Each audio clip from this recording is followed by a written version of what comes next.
And I realized that in the work I'm doing around relationships, there is an ongoing tension between two worldviews that, for me, I mean, there are a million ways to make change, right?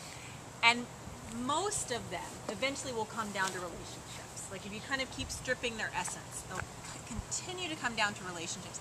And what we haven't figured out in the grown zone is how to maintain relationships. And I suspect that part of that is because of our worldview around our relationships. And so in one worldview, what I'm going to shorthand and call the activism worldview, right? We're talking about the truth of difference. And it's true. We are different. We absolutely come to this world and have different experiences based on socially constructed inequities in our society. There's no doubt about it that my life experience is different from Kelly's because I'm a black woman and she is a white. I assume you identify yourself however you like to identify yourself, right? White woman. Not going there. But we know there are some differences, and that is the truth, right? That's just true. That's what I learned about when I was doing violence work, right? People are treated differently in systems. They're treated differently from the moment they're born. Their paths are different, and their projected futures are different, and that's true.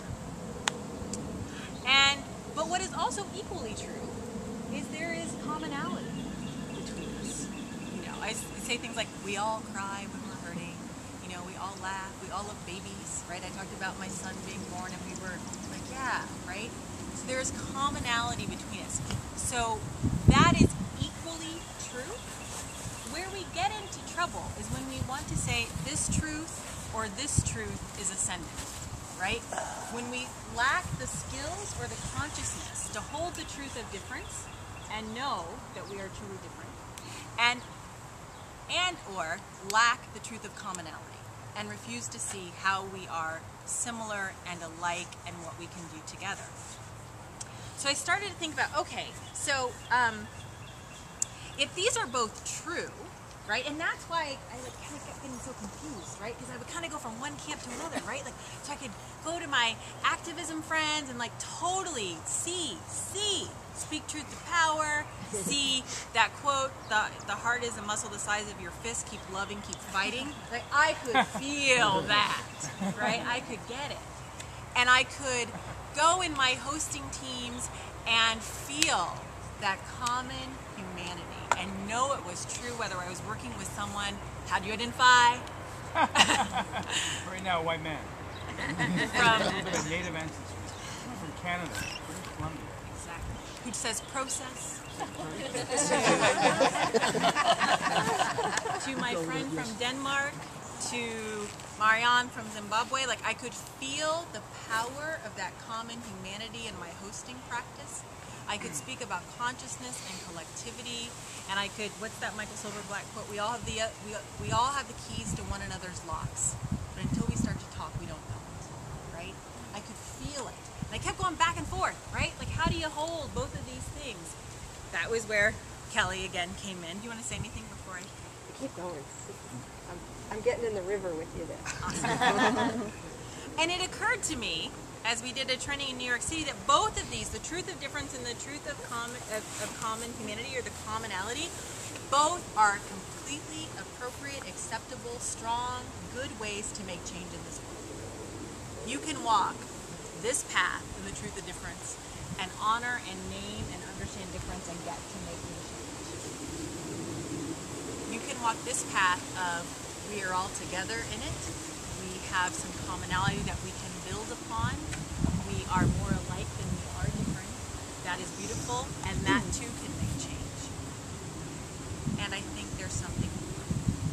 I think there is actually a deeper truth that can hold both of those things.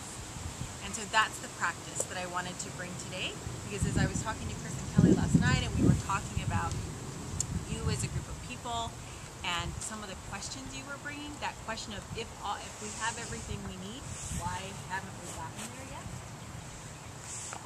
I don't know the answer. Chris scared me to give answers, I don't get it.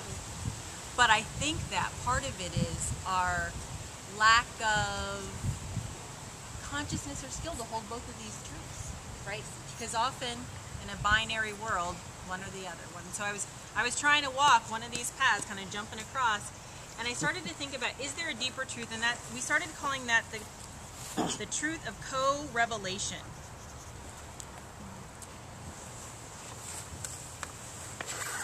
And that is revelation, meaning to reveal something that was known under the surface, previously unknown, but there, right? To reveal it, then the word co came in because we can only reveal it together. I can't sit here and co-reveal to you. It's impossible. I could try.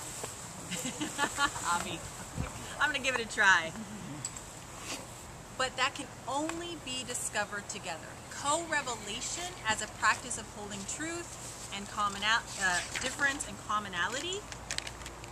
And so we started to talk about it like a river, right? So these are the banks. I could get there. I could get to systemic transformation. I could get to systemic co-creation, right?